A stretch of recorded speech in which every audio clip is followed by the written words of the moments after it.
ये दुनिया एक अबूझ पहेली थी जिसे सुलझाने के लिए इंसानों ने क्या कुछ नहीं किया।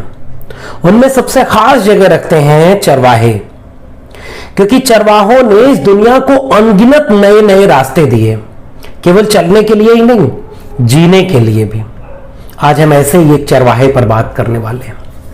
हम उत्तर भारत के लोग अक्सर इस भ्रम में रहते हैं कि उत्तर भारत का मैदानी इलाका ही पूरा भारत हो।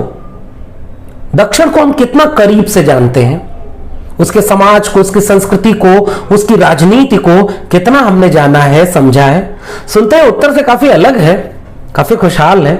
उसकी वजह क्या है? क्या आप जानते हैं इसी भारत के कुछ अटूट हिस्सों में राम की नहीं रावण की पूजा होती है। जिस दौर में इस देश के बड़े बड़े नेता सफेद रंग से इतनी मोहब्बत करते थे कि वो सफेद रंग का ही पहनना, ओढ़ना और बिछाना इस्तेमाल करते थे, उस दौर में एक ऐसा शख्स था जो काले रंग से मोहब्बत करता था। कौन था वो शख्स? क्या भूमिका है उसकी राष्ट्र निर्माण की प्रक्रिया में? भारत को एक मुकम्मल देश बनने के लिए उस चरवाहे ने कितनी भूमिका निभाई?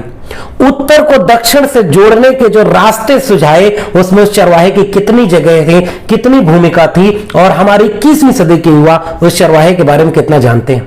हम बात कर रहे हैं भारत के राष्ट्र निर्माता, भारत को एक भूगोल से एक देश और एक राष्ट्र बनाने में अहम भूमिका निभाने वाले प्रखर समाज सुधारक, राजनीतिक चिंतक, समाजशास्त्री, तार्किक वैज्ञानिक दृष्टिकोण वाले एक मनुष्य ईवी रामास्वामी नायकर पेरियार पर अभिवादन कबूल करिए लक्ष्मण यादव का, और स्वागत है आपका सामाजिक न्याय की पाठशाला में।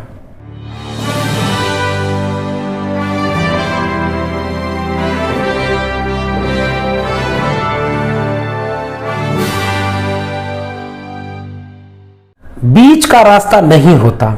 अवतार सिंह पाश के कविता की ये पंक्तियां उस शख्सियत पर बिल्कुल सटीक बैठती हैं जिस पर केंद्रित है सामाजिक न्याय की पाठशाला का आज का एपिसोड। बातचीत की शुरुआत में मैंने आपसे जिक्र किया ना कि चरवाहों ने इस दुनिया को देखने के अनगिनत नए नए रास्ते दिए। सामाजिक व सांस्कृतिक क्रांतियों के रास्ते, विचार और दर्शन के रास्ते, सियासत से लेकर के इबादत तक के नए नए रास्ते। उन रास्तों पर चल करके यह दुनिया और खूबसूरत व खुशनुमा जब होने लगी तो सत्ता पर काबिज लोगों ने उन्हीं पशुपालक और चरवाहों को इतिहास के पन्नों से गायब करने की नाकाम कोशिशें की। आज हम उन्हीं पशुपालकों में से एक पशुपालक चरवाहा ईवी रामास्वामी नायकर पेरियार पर बात कर रहे हैं। पेरियार जिसका अर्थ होता है महान, और लोग उन्हें पेरियार कहते थे। ठंठई पेरियार, पेरियार ये उनके नाम थे। इनका पूरा नाम था ईवी रामास्वामी नायकर। दक्षिण भारत को कितना उत्तर भारत के लोग जानते हैं? हम एक भूगोल को जबरदस्ती एक राष्ट्र कहते हैं, या कुछ बातें ऐसी हैं जो उसे राष्ट्र बनने के लिए जोड़ती हैं, एक करती हैं? क्या दक्षिण और उत्तर में कोई संघर्ष रहा है क्या?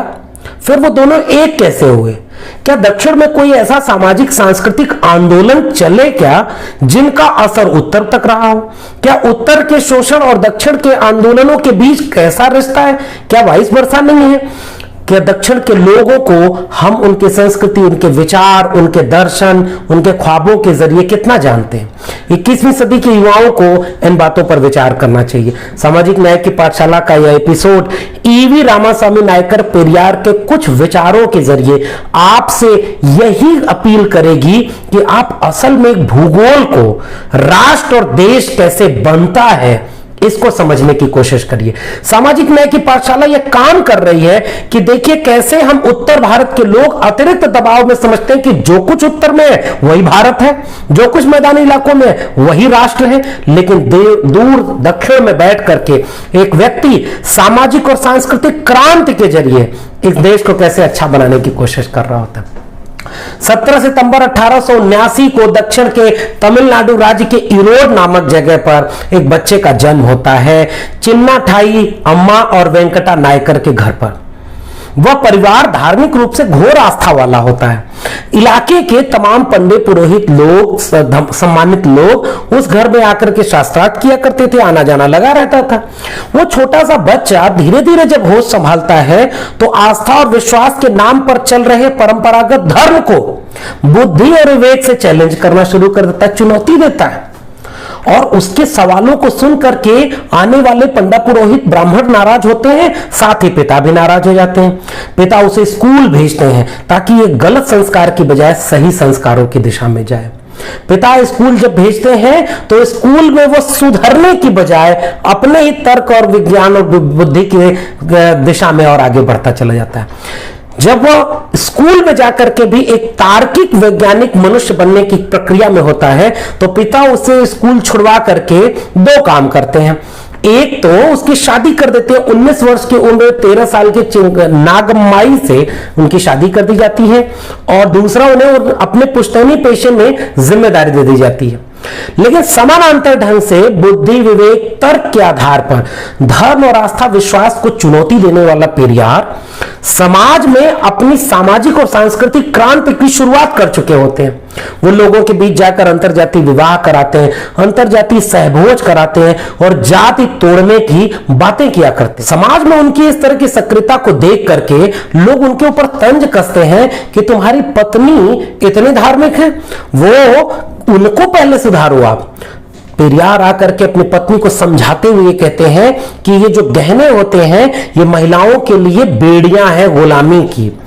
उस समय उनकी पत्नी गले में, दक्षिण भारत की भाषा में उसे थाली कहते हैं, हमारी तरफ से हंसुली कहते हैं, वो पहने रहती थी तमाम आभूषण।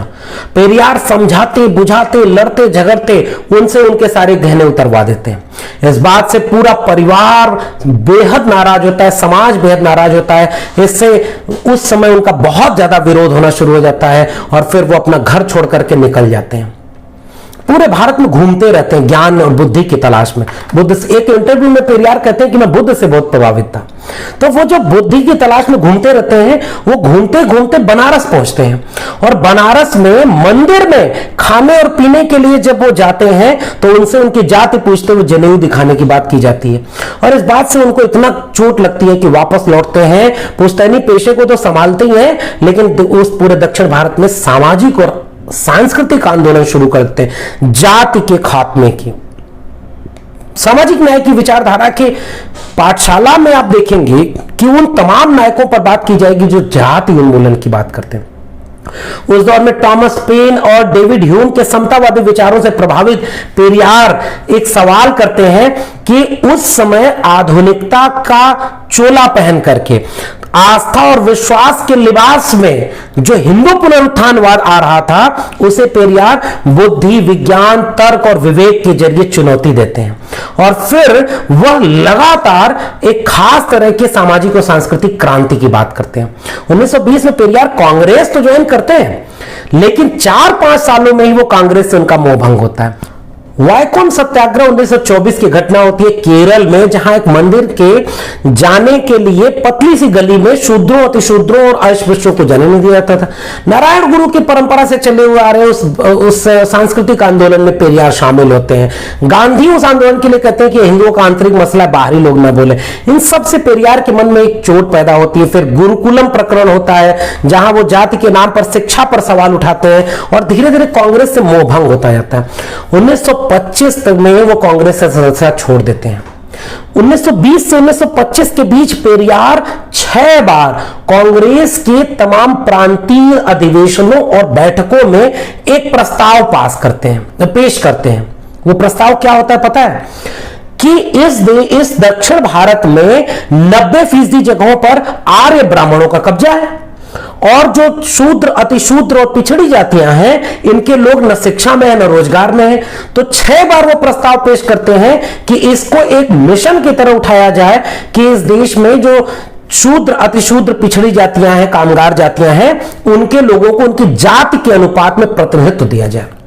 याद रखिएगा, पेरियार उस समय से आंदोलन शुरू करते हैं, कांग्रेस में जब थे तब, कांग्रेस छोड़ते हैं तब आत्मसम्मान आंदोलन खड़ा करते हैं, उसके बाद द्रविड़ कड़गम बनाते हैं और पेरियार लगातार इस बात की मांग को मुखर उठाए रखते हैं। इसीलिए जब भारत का संविधान लागू होता है ना, तो पहला संविधान संशोधन जिसमें अनुच्छेद 15(4) और अनुच्छेद 16(4) जोड़े जाते हैं, वो पेरियार के दबाव में होता है, जिसमें हर जाति को उसके आबादी के अनुपात में प्रतिनिधित्व मिले, हिस्सेदारी मिले।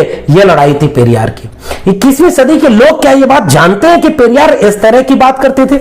मैं कुछ और तथ्य जोड़ करके आपको कुछ बहुत महत्वपूर्ण बातें उठाऊंगा कि आत्मसम्मान आंदोलन कांग्रेस से अलग होकर के जब पेरियार शुरू करते हैं, तो पेरियार लगातार एक बात कहते हैं कि डिग्निटी, उन कृषक कामगार जातियों की पुश्तैनी पेशे करने वालों का सम्मान कहां है? उन्हें शिक्षा और रोजगार के साथ साथ आत्मसम्मान की लड़ाई लड़नी चाहिए। पेरियार लिखते हैं कि इस ब्राह्मण और गैर ब्राह्मण में दोनों अलग अलग खांचे हैं, दो अलग अलग गुट हैं। इन दोनों के विभाजन पर पर्दा डालना वैसा ही होगा जैसे किसी घाव पर पर्दा डाला जाए और वह घाव अंत में नासूर बन जाए। निष्पक्ष विचारों वाले तथा बुद्धिमान लोग इस घाव की चिकित्सा यानी इलाज करेंगे। उसको समझदार लोग, जैसे जाति व्यवस्था एक बीमारी है, समझदार लोग इसका इलाज करेंगे। पेरियार कहते हैं जो चालाक धूर्त लोग होंगे ना, इसमें पर्दा डालेंगे। 21वीं सदी में आज हम देखते हैं लोग कहते हैं जाति पर बात करना जातिवाद को बढ़ावा देना है। ये पाठशाला आपसे सवाल पूछती है कि क्या आप भी ये मानते हैं कि जाति जैसी बीमारी को खत्म करने की बजाय उसे छुपाना चाहिए? क्या उससे उसका इलाज होगा? पेरियार अपने आत्मसम्मान आंदोलन में एक बात कहते हैं, जब हम इन अंधविश्वासों और मूर्खतापूर्ण निष्ठाओं से मुक्त होंगे तभी हमारे आत्मसम्मान का विकास होगा। वो क्योंकि तमाम तरह के कर्मकांडी पुंगापंथी आडंबरों का विरोध करते हैं पेरियार, इसलिए ये बात कहते हैं। हम प्रशासक बनने के योग्य तभी बनेंगे, हम अपने आत्मसम्मान के बारे में तभी सोच सकते हैं जब हम इस विश्वास को नष्ट कर दें कि केवल एक समुदाय बाकियों से श्रेष्ठ होता है। और आत्मसम्मान आंदोलन के लिए कहते हैं कि इस आंदोलन का उद्देश्य समाज में पाई जाने वाली निम्न बुराइयों को हटाना है। हम एक वर्ग को जानते हैं जो अपने आप को अन्य वर्गों से उच्च कह रहा है और दूसरे को नीच कह रहा है। जन्म से ही ऊंचा और नीचा कहने का यह प्रकरण बिल्कुल गलत है। आत्मसम्मान आंदोलन में एक बहुत महत्वपूर्ण अधिवेशन में पेरियार कहते हैं कि आपने कभी जानवरों के बीच ब्राह्मण गधे, एक ब्राह्मण कुत्ते, एक ब्राह्मण बंदर और एक ब्राह्मण भैंस के बारे में सुना है? नहीं ना। तो फिर कुछ व्यक्तियों ने केवल अपने अनुसरणकर्ताओं को अपने आप को ब्राह्मण कहलवाने की स्वीकृति क्यों दे दी है? वास्तव में यह धर्म के कारण हुआ। यदि धर्म का प्रयोग कुछ लोगों का स्तर ऊंचा उठाने और कुछ लोगों का स्तर नीचा गिराने के लिए होता है तो हम इस धर्म को क्यों धारण करें? आत्मसम्मान आंदोलन एक ऐसा तर्कवादी आंदोलन था जो कि एक जाति विहीन समाज बनाना चाहता था। इसलिए आत्मसम्मान आंदोलन का मतलब यह था कि किसी को जन्म से, जाति से, उसके आर्थिक क्षमता से अतिरिक्त सम्मान मिले। यह बहुत गलत बात है। एक बराबरी का समाज बनाना है। पेरियार आत्मसम्मान आंदोलन से जो काम करते थे वो सामाजिक और सांस्कृतिक क्रांति का काम था। वो छुआछूत की समाप्ति की बात करते हैं, अंतर जाति विवाह की बात करते हैं, व्यक्तियों के नाम के पीछे जो जाति लगी उसको दूर करने की बात करते हैं, स्त्रियों को पुरुषों के समान अधिकार और हक मिले इसका सवाल उठाते हैं, विधवा विवाह को बंद करने और दहेज प्रथा के खात्मे की बात करते हैं। इसी आत्मसम्मान आंदोलन की एक कड़ी जुड़ती है ब्लैक शर्ट मूवमेंट में। ब्लैक शर्ट मूवमेंट एक बेहद दिलचस्प आंदोलन है। आप एक बार सोच के जरा देखिए कि जैसे आपके सामने एक शब्द आता है काला, आपके जहन में क्या विचार आता है? कुछ बुरा, नकारात्मक, अशुभ, अज्ञानी, अंधेरा। यानी हमने मुहावरा भी कैसे बनाया, बुरे नजर वाले तेरा मुंह काला करके चले आए। काला कानून पास हो गया, जबकि ये कितना त्रासद है। पेरियार काले को अपना प्रिय रंग मानते। उस दौर में, जिस दौर में जंगे आजादी का हर बड़ा नेता सफेद वस्त्र को स्वराज का प्रतीक मानता है, उस दौर में पेरियार काले को कपड़े को पहनने की बात करते हैं। पेरियार कहते हैं कि यह जो ब्लैक शर्ट मूवमेंट है हमारे भीतर और बाहर की चीजों को एक करके बराबरी का समाज बनाने की बात करेगा। पेरियार एक समाजवादी विचारक हैं। पेरियार क्या कहते हैं अपने समाजवादी विचारों में, यह देखिए। इस आंदोलन में आज गरीबों, अनभिज्ञों पर ब्राह्मणों तथा सामान्य लोगों के अंधविश्वास और मूर्खता के द्वारा किए जाने वाले शोषण की निंदा शामिल है। पेरियार कहते हैं कि मैं यहां दृढ़ता पूर्वक ये घोषित करना चाहता हूं कि हमारा यह आंदोलन तब तक कार्यरत रहेगा जब तक इस देश में हर पुरुष और हर स्त्री को किसी प्रकार का रोजगार न मिल जाए और वह पूर्ण आत्मसम्मान से जीवन न जीने लगे। यह पेरियार के यहां सबसे महत्वपूर्ण बात है। पेरियार निजीकरण का विरोध करते हैं। 29 दिसंबर 1932 को पेरियार आत्मसम्मान आंदोलन में कार्यकर्ताओं का विशेष सम्मेलन बुलाते हैं और वह कहते हैं कि इस देश का पहला कार्य विदेशी शासकों से मुक्ति करना है। अगला कार्य स्वतंत्र भारत के शासन के अंतर्गत कई स्वतंत्र देशीय राज्य होने चाहिए। उसके बाद सभी औद्योगिक कंपनियां, रेलवे, बैंक तथा पर्यटन के सभी साधनों का राष्ट्रीयकरण होना चाहिए। आज आपके देश में सब कुछ सरकारी से प्राइवेट हाथों में बेचा जा रहा है। सामाजिक न्याय की पाठशाला आपको यह सीख दे रही है कि चाहे वो बिरसा हो, चाहे वो फूले हो, चाहे डॉक्टर अंबेडकर हो, चाहे ईवी रामास्वामी नायकर पेरियार हो, यह राष्ट्रीयकरण यानी सार्वजनिक संपत्ति, सरकारी संपत्ति के हिमायती थे। और आज आपके सामने सब कुछ बेचा जा रहा है और आप सामाजिक न्याय की बात करने के बावजूद आप चुपचाप सुन रहे हैं। पेरियार क्या कहते हैं कि भूमिहीन खेतिहर मजदूरों को संरक्षण देना चाहिए और जमींदारों, साहूकारों के शोषण से बचाना चाहिए। बंधक मजदूरों के खिलाफ पेरियार जो अमानवीय स्थिति उसके खिलाफ लड़ते हैं। जमीन का मालिकाना हक सबको मिले इसकी बात करते हैं। कृषि संबंधी ऐसे कानून बनाए जाने की हिमायती हैं जो किसानों के पक्ष में हो और जमींदार और साहूकार किसानों का हित अहित न कर सके।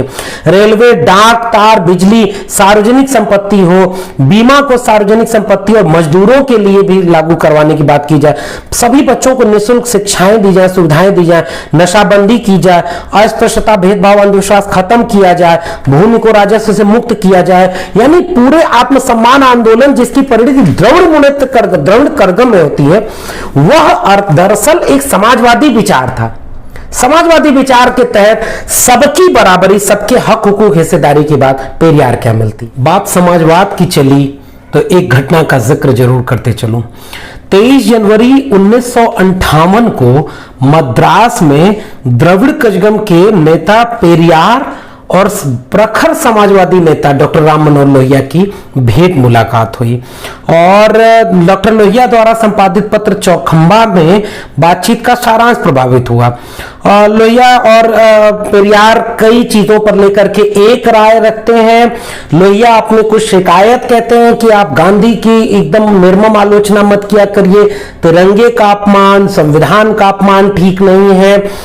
दक्षिण को एक अलग राज्य मांगने की मांग आप छोड़ दीजिए, बाकी जो आपका काम है वो सामाजिक और सांस्कृतिक क्रांति का काम है, जाति उन्मूलन का काम, सबके आर्थिक न्याय का काम, महिलाओं की बराबरी का काम, सबको हक हुकूक मिले, शिक्षा रोजगार मिले, बैंक, रेल, सारी चीजों को लेकर के खेती, किसानी, मजदूरी तक की चीजों को राष्ट्र तय करे, सरकारी संपत्तियां हो, ये सारी चीजें।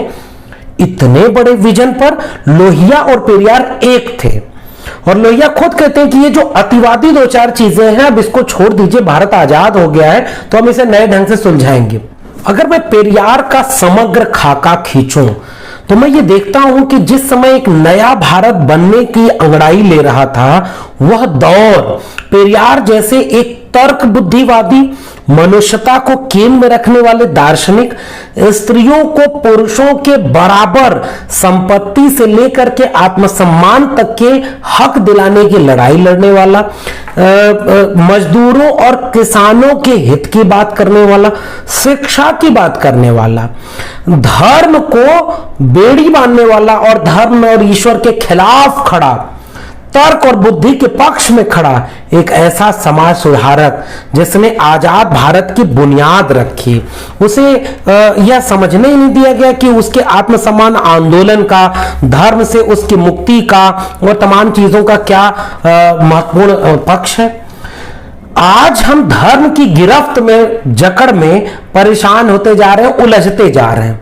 हम राम मंदिर के नाम पर चंदा दे रहे हैं, हम लगातार धर्म के कर्मकांडी पक्ष की तरफ वापस लौट रहे हैं। जबकि हमारे पुरखों ने धर्म के लिए क्या कहा, देखिए उन्होंने कहा कि ईश्वर नहीं है, बिल्कुल नहीं है। जिसने ईश्वर की रचना की वह एक बेवकूफ था। जो ईश्वर का प्रचार करते हैं वे बदमाश हैं, और जो ईश्वर की पूजा करते हैं वे बर्बर हैं। ईश्वर की रचना करने वाला कौन है? अगर ईश्वर ने ये सब बनाया तो ये विकलांग क्यों हो जाते हैं, लोग गरीब क्यों है, या आफत क्यों आ जाती है, और आज कोविड जैसी महामारी क्यों आ गई? आखिर ईश्वर कहां है? मंदिरों के कपाट बंद हैं और डॉक्टरों के हॉस्पिटल खुले हुए हैं। ऐसे दौर में आप क्या वापस इस बात को नहीं समझेंगे कि वैचारिक तौर पर आपको इतना मजबूत होना चाहिए कि जहां से हम चले थे वापस वहीं तो नहीं लौट रहे हैं? उन्होंने कहा कि या तो ईश्वर असहाय है या मूर्ख। यदि ईश्वर विश्व का रचयिता है तो उसका रचयिता कौन है? यदि वह विश्व का रचयिता है तो उसने चोर, डाकू, अपंग, हत्यारे, अमीर, गरीब क्यों बनाए? क्या वह आम लोगों की दयनीय स्थिति के लिए जिम्मेदार नहीं है? इस तरह का तार्किक प्रश्न करने वाला पेरियार हमारे सामने एक प्रतीक पुरुष के रूप में सामने खड़ा। पेरियार ने कितने सारे पत्रिकाएं प्रकाशित की आप देखिए। रिपब्लिक यानी कुदी अरसू नाम से तमिल में प्रकाशित होता था, और रिपब्लिक नाम से यह साप्ताहिक प्रकाशन था। द्रविडियन तमिल में आता था। रिवोल्ट विद्रोह इंग्लिश में आता था। रेशनलिज्म यानी पागुथारियु तमिल में आता था, और हिंदी में उसे तर्कवाद नाम से अनुदित किया जाता था। विदुथलाई तमिल में आता था, जिसका हिंदी तर्जुमा स्वतंत्रता यानी लिबर्टी। जस्टिस साइट इंग्लिश में आता था, न्याय watch. The modern rationalist English में आता था, और द ट्रुथ अनमाई तमिल में आता था। इन्होंने कितने महत्वपूर्ण काम किए? वायकम सत्याग्रह, जस्टिस पार्टी, आत्मसम्मान आंदोलन, द्रविड़ कजगम, हिंदी विरोधी अभियान, आत्मसम्मान आंदोलन, मूर्ति भंजन आंदोलन, मंदिर प्रवेश आंदोलन, तमिल भाषा के रूप में तमिल संकल्प 1970 में हरिजनों को भी पुजारी बनाया जाए इसका आंदोलन, महिलाओं को अधिकार मिले बराबरी का इसका आंदोलन। पेरियार की जस्टिस पार्टी का जो एक्ट था उसमें खेती की बात मिलेगी, किसानी की बात मिलेगी, मजदूर की बात मिलेगी, शिक्षा सबको मिले, निःशुल्क और अनिवार्य शिक्षा, महिलाओं को शिक्षा प्राथमिक रूप से मिले, पुरुषों को लुभाने वाली गुड़िया महिलाएं न बने, वो बराबर का हक पाए, धर्म और आस्था विश्वास की बजाय तर्क और विवेक हो, बैंक, रेलवे, बीमा क्षेत्र इन सब के राष्ट्रीयकरण की बात हो, कि जमीन के हिस्सेदारी सबको मिले। इस तरह के सवालों से परिपक्व एक नायक की बात करने के लिए पेरियार का जिक्र मिलता है। लेकिन मैं जाते जाते 21वीं सदी के युवाओं से फिर से एक सवाल पूछूंगा, हमारे सिलेबस में क्यों यह नहीं बताने दिया गया कि दक्षिण भारत में यह सांस्कृतिक आंदोलन कैसे खड़ा हुआ? हम उत्तर भारत के लोग कर्मकांड, धर्म, जातीयता में घुसे जा रहे हैं और वापस उसी दौर में जा रहे हैं जहां 50 साल पहले थे। राम मंदिर के नाम पर 50 साल पहले लड़ते थे, 20 साल पहले लड़ते थे। मंदिर के नाम पर चंदा, घर में कथा, भागवत, कोई भी बीमारी हो जाए भगवान के पास जाना, रक्षा बांधना और तमाम तरह के धार्मिक कर्मकांड करना, हम वापस 20 साल 50 साल पहले वाले समाज में जा रहे हैं। जबकि सामाजिक न्याय की पाठशाला इस बात को आपके सामने ले आ रही है कि आपके पुरखे मंदिर में लड़ाई इसलिए नहीं लड़े कि वो आप मंदिर में पुजारी बनाना चाहते थे। मंदिर में लड़ाई लड़ने का पीछे सामाजिक कार्यक्रम जरूरत थी। आज अगर मंदिर बंद है, अगर मंदिर के नाम पर लोगों को मूर्ख बनाया जा रहा है, तो उनके तर्क बुद्धिवाद को, उनके मानववाद को, उनकी समानता को, उनकी न्याय की लड़ाई को क्यों नहीं आप अख्तियार करते? उत्तर और दक्षिण के बीच जो रिश्ता है इसको बारीकी से समझिए। राष्ट्र केवल जबरदस्ती आरोपित करके नहीं बनता, राष्ट्र सबको एक करके, विचारों को एक करके बनता है। पेरियार ने वह भूमिका निभाई थी इस देश को एक राष्ट्र बनाने में, और आज उसका फल यह दिखता है कि दक्षिण भारत, खासकर तमिलनाडु, 69% आरक्षण वहां है। महिलाओं के लिहाज से, जीवन शैली के लिहाज से, शिक्षा के लिहाज से, तर्क बुद्धिवाद के लिहाज से कई जगहों पर दक्षिण भारत आज अगुवाई करता दिखेगा, आगे बढ़ता दिखेगा। हम अगर वाकई एक राष्ट्र हैं, 21वीं पीढ़ी के युवाओं को हम क्यों नहीं इन सब बातों को जानने दें कि पेरियार राष्ट्र निर्माता है। पेरियार न होते तो महिलाओं का सवाल, जाति का सवाल, आत्मसम्मान का सवाल, पहचान का सवाल ये इतना मुखर नहीं होता। नई पीढ़ी के युवाओं को यह बात समझ में आए, हम आने वाले वक्त में एक अच्छा भारत बनाएं। इन सभी कामनाओं के साथ आपका शुक्रिया कि आपने इतनी देर तक ये वीडियो देखी। अगर ये आपको वीडियो पसंद आई है तो चैनल को सब्सक्राइब करना मत भूलिएगा। इसे सब्सक्राइब कीजिए, लोगों को दिखाइए। अगर आपको लगता है कि ये बातें घर घर जानी चाहिए तो इन बातों को घर घर ले जाना हमारी जिम्मेदारी है। बहुत बहुत शुक्रिया, धन्यवाद।